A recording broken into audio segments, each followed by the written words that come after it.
Гусь хрустальный. Я на самом деле пожалел, что не начал снимать на въезде в город.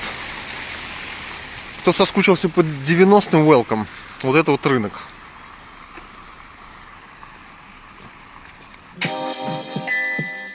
Теперь гусь хрустальный можно смело называть гусь стеклянный. Жуткие, грязные, неопрятные 90-е. Жители написали письмо Владимиру Путину о том, что здесь бандитский беспредел. Приезжал сам Бастрыкин разбираться. Я люблю гусь хрустальный. А молодежь что делает? Где она молодежь?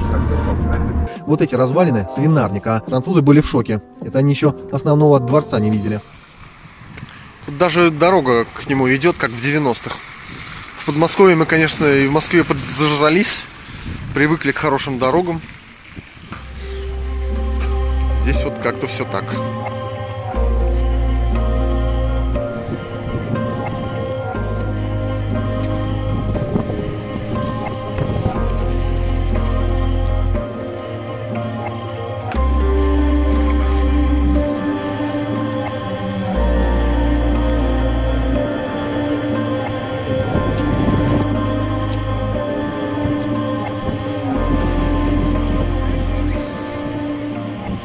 Гусь хрустальный славен своими изделиями из стекла, хрусталя. И здесь есть знаменитый хрустальный рынок. Вот такой вот вход здесь. Вот такая щелка какая-то. Ну, короче, ладно.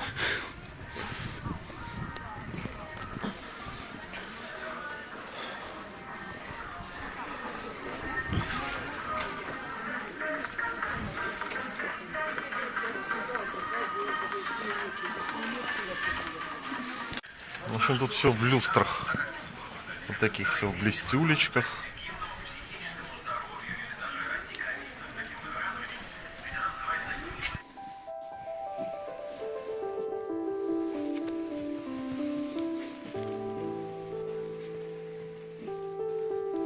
Люстровый магазинчик. Да.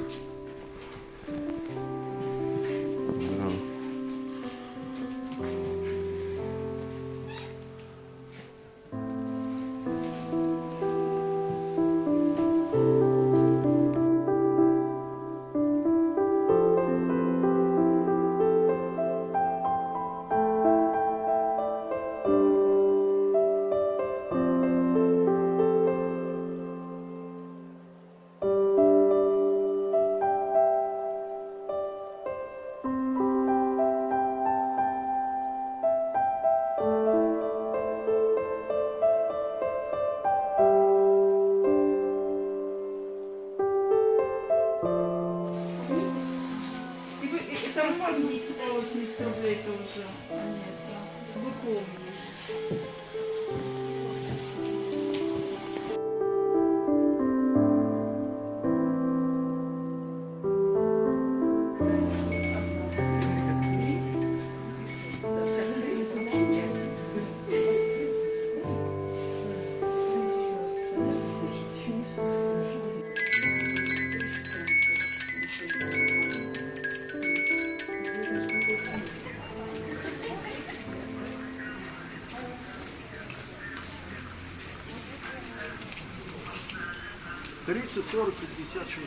Как правильно его проверять? Видно стекло, видите, разница большая. А по звуку, да, еще как-то? Смотрите, вот стекло, да? Угу. Видите?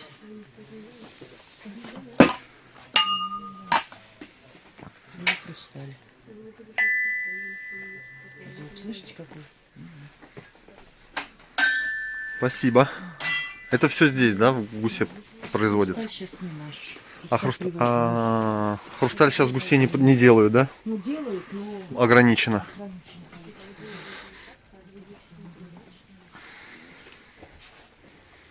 А раньше весь Союз, да, снабжали?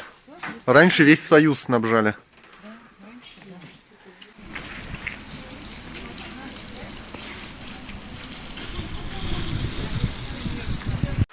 Ну вот, женщина показала нам, как определять правильно хрусталь, и рассказала, что в гусе хрусталь практически перестали делать. Это теперь штучный товар. Теперь гусь хрустальный можно смело называть гусь стеклянный. А старый советский набор 70-го года, который мы нашли в одном из магазинов, стоит очень-очень дорого. Такие дела.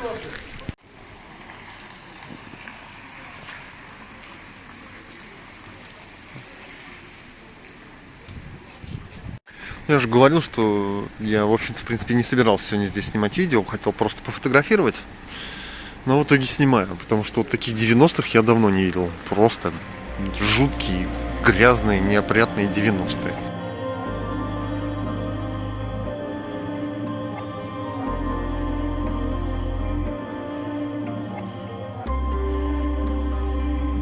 Вот оно, да. Вот здесь можно поставиться?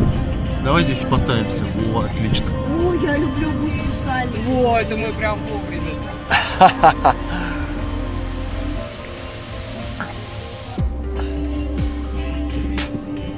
Где там заводские корпуса гусь хрустального, а здесь водохранилище.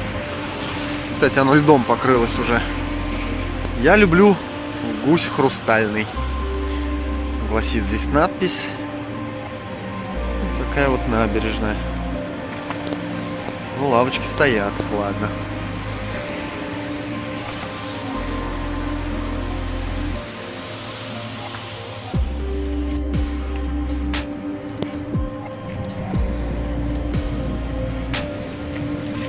И вот тут местные графитчики жгут.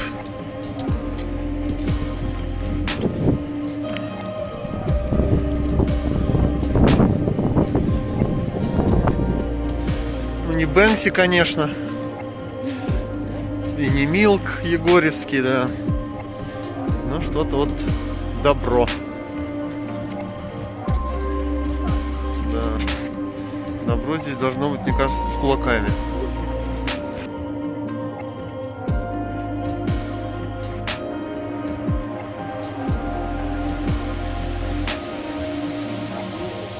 Ну вот Москва написана латинскими буквами, но почему-то вот так вот, уж не знаю почему. Орел. Ну вот что еще интересного я узнал про гусь хрустальный, это что в начале десятых годов жители написали письмо Владимиру Путину о том, что здесь бандитский беспредел, чтобы здесь не допустили второй Кущевки. И как написано в Википедии, что сюда приезжал сам Бастрыкин разбираться, каких-то местных чиновников там отстранили, МВДшников, но насколько ситуация в целом поменялась, непонятно.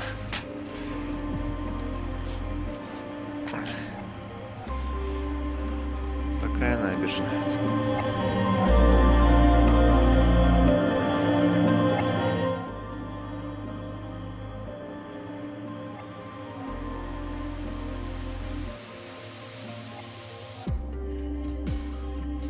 Недели ранее мы катались в город Касимов в соседней Рязанской области. Тоже недоухоженный, но какой-то милый, приятный. Ссылки на ролик из Касимова и про пьяный лес оставлю в описании. Конечно, на наше восприятие могла повлиять погода. В Касимове светило солнце, а здесь серое хмурое небо и сырость. Но все же нет, только в гусь хрустальном у меня появилось такое гнетущее ощущение безнадежного тлена.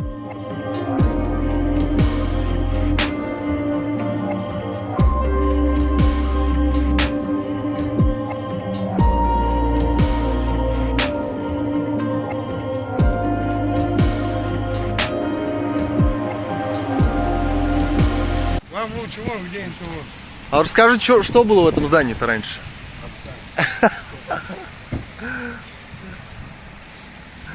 Ну, в общем, местный житель не захотел сниматься, но рассказал, что здесь сейчас находится военкомат, а было училище выдувальное, которые работали на местном гусь-хрусталевском стеклодувном заводе, не знаю, как оно правильно называется, честно говоря.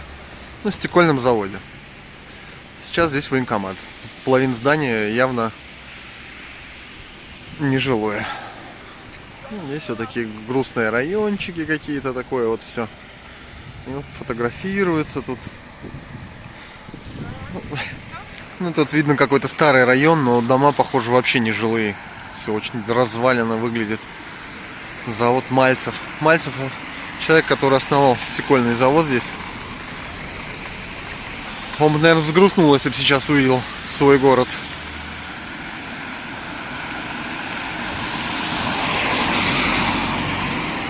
Вон Мальцев.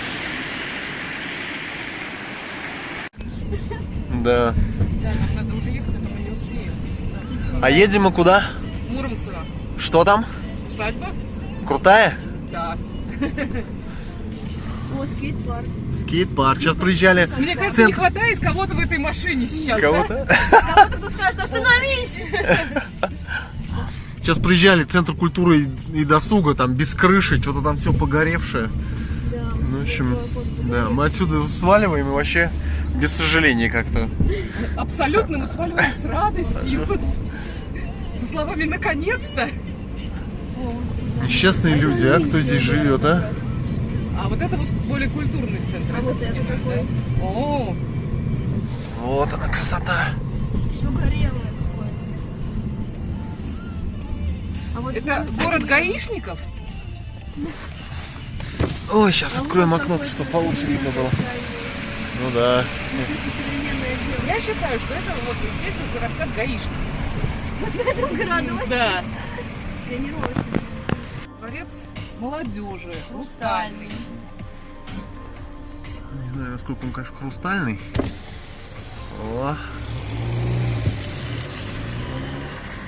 Хрустальный не очень похож. Да. Хрустального тут достаточно мало. Ой.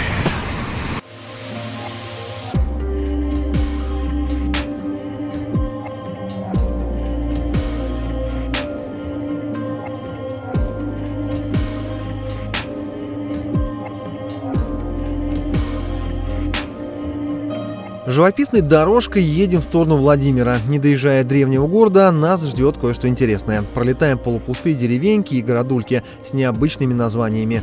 Арсамаки, Красное Эхо, Вольная Артемовка.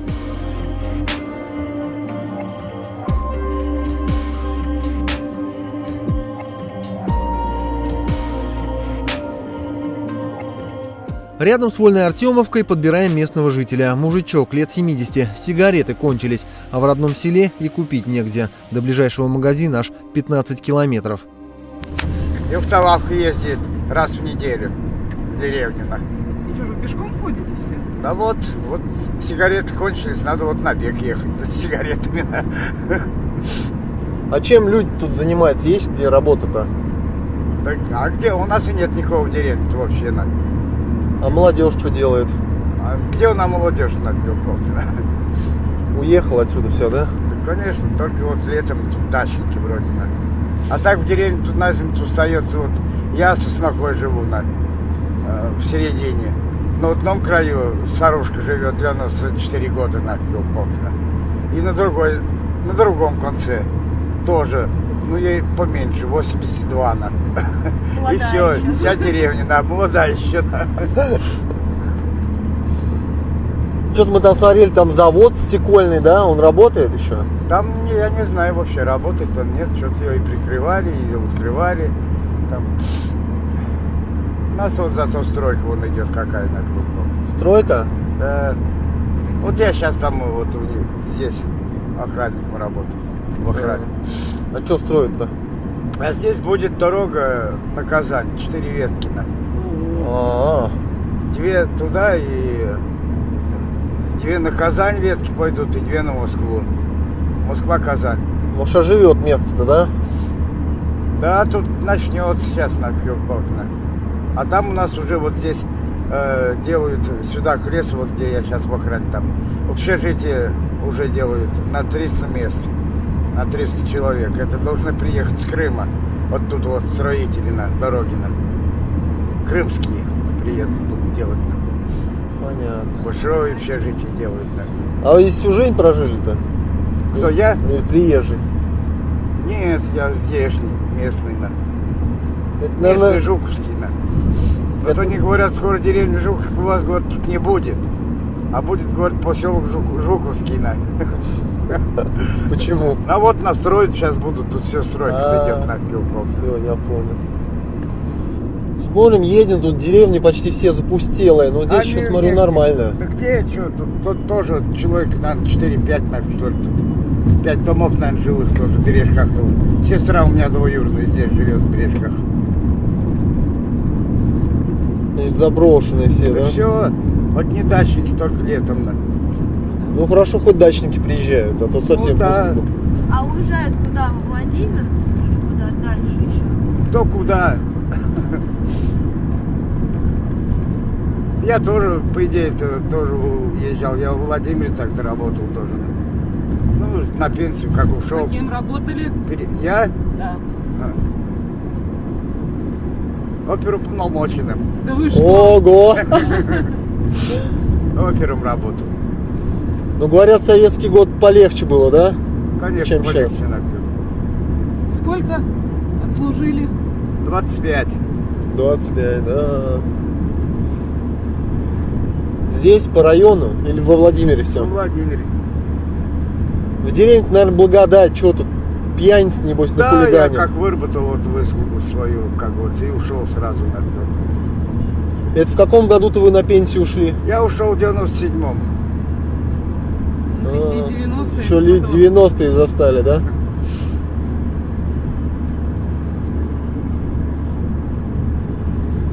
В 97 году я ушел на пенсию.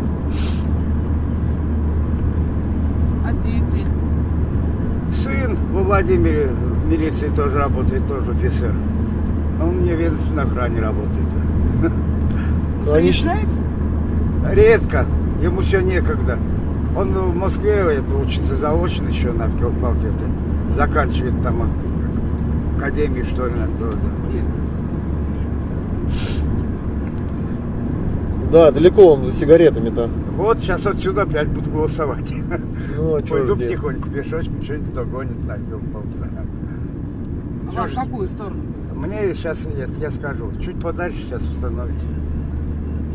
А у вас есть тут школа, да? А вот, Да, это вот здесь сад, не да? установите. Вот здесь вот? Ага. Тут я легу. Магазинчик. Все, спасибо большое вам. Да не за До что. свидания. Подождите, Два раза, отпустите. два раза. Нет, нет, отпустите. Отпустите, пока. еще раз Отпустите, откройте. отпустите. Подождите, отпустите. Все. А, вот. Вы меня не хотели? Конечно, такой собеседник интересный. Удачи вам. Спасибо, До счастливо. свидания.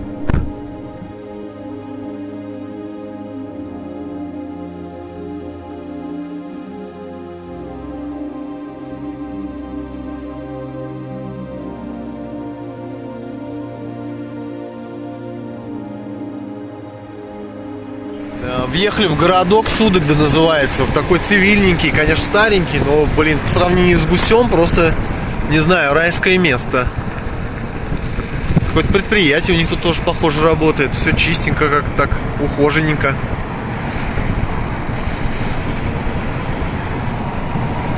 Площадка хорошая, детская.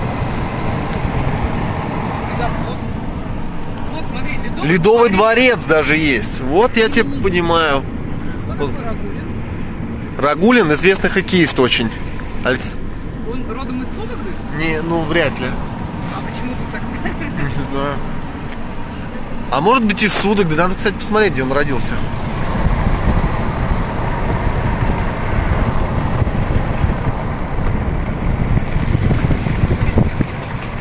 Вот она и школа.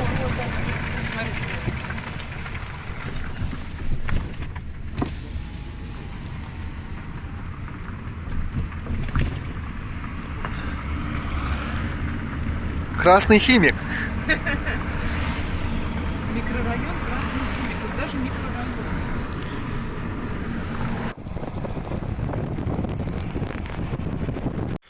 Ну вот, собственно, ради этого мы и приехали в деревню Муромцево. 40 километров до Владимира всего.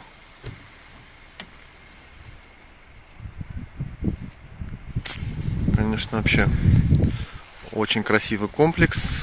И в таком диком состоянии.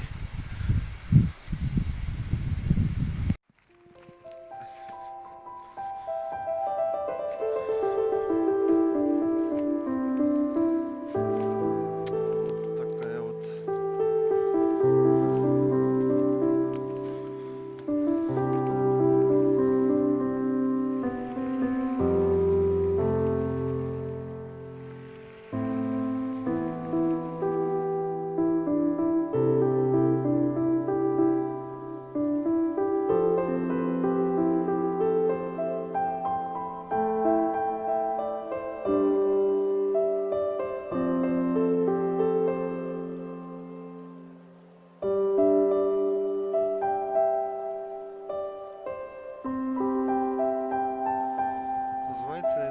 Деревня Муромцево рядом с Судогдой, до Владимира рукой подать. Именно здесь построил свое имение граф Храповицкий. Вот эти развалины – свинарник, а большое здание с башнями – нет, это не барский дворец, конный двор.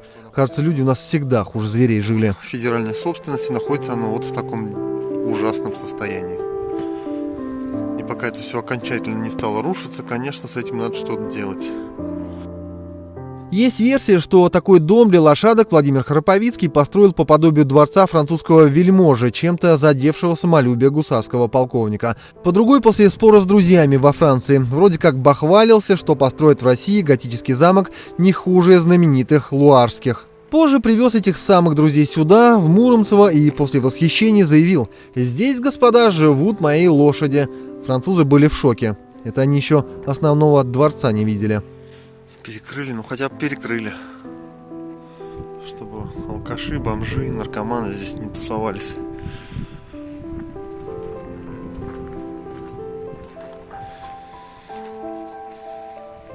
Какие залы. Подпорки поставили, чтобы окончательно это все не разрушилось.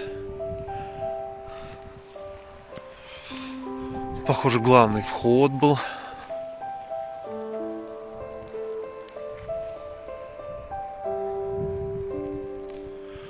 Владельцы усадьбы занимались деревообработкой, я знаю.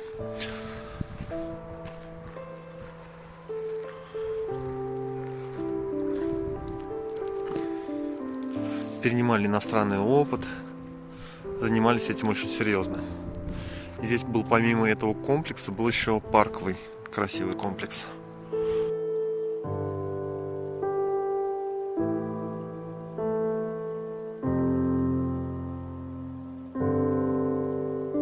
Так вот, вон то, мы пришли оттуда, это был конные и скотные дворы.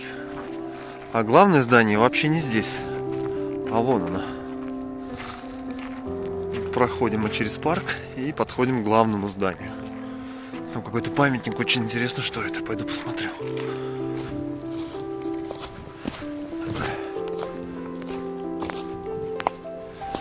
Так, это памятник советским воинам, похоже.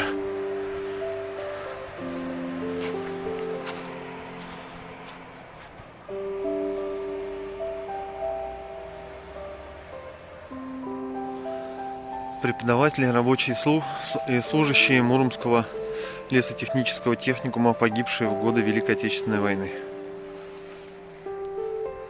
Обустраивать усадьбу представитель известного дворянского рода польских корней Владимир Храповицкий начал в 1884 году, пригласив архитекторов и знаменитого садовника Карла Энке. Кстати, садовник здесь же и похоронен, проходили его могилу или памятную плиту. Граф разбогател на лесозаготовки, он очень трепетно относился к своему лесу, высаживал разные породы, подходил к делу с новаторством, приглашал ученых. На этом поприще он добился огромного успеха и признания.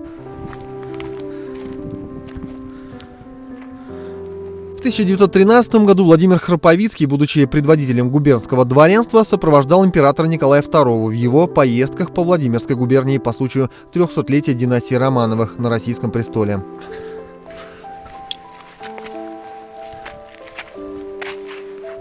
Очень скользко. Оп-оп-оп. Кот за мной ходит. Кот, ты за мной ходишь? Сверху можно посмотреть. Написано, что состояние крайне аварийное. После революции 1917 года Храповицкий эмигрирует во Францию, уехал без багажа и практически без средств к существованию. Перед отъездом, чтобы избежать участи сотен русских усадьб, подвергшихся разграблению и уничтожению, добровольно передал имущество государству. Скончался 30 июля 1922 года в нищете и был похоронен на русском православном кладбище в Висбадене.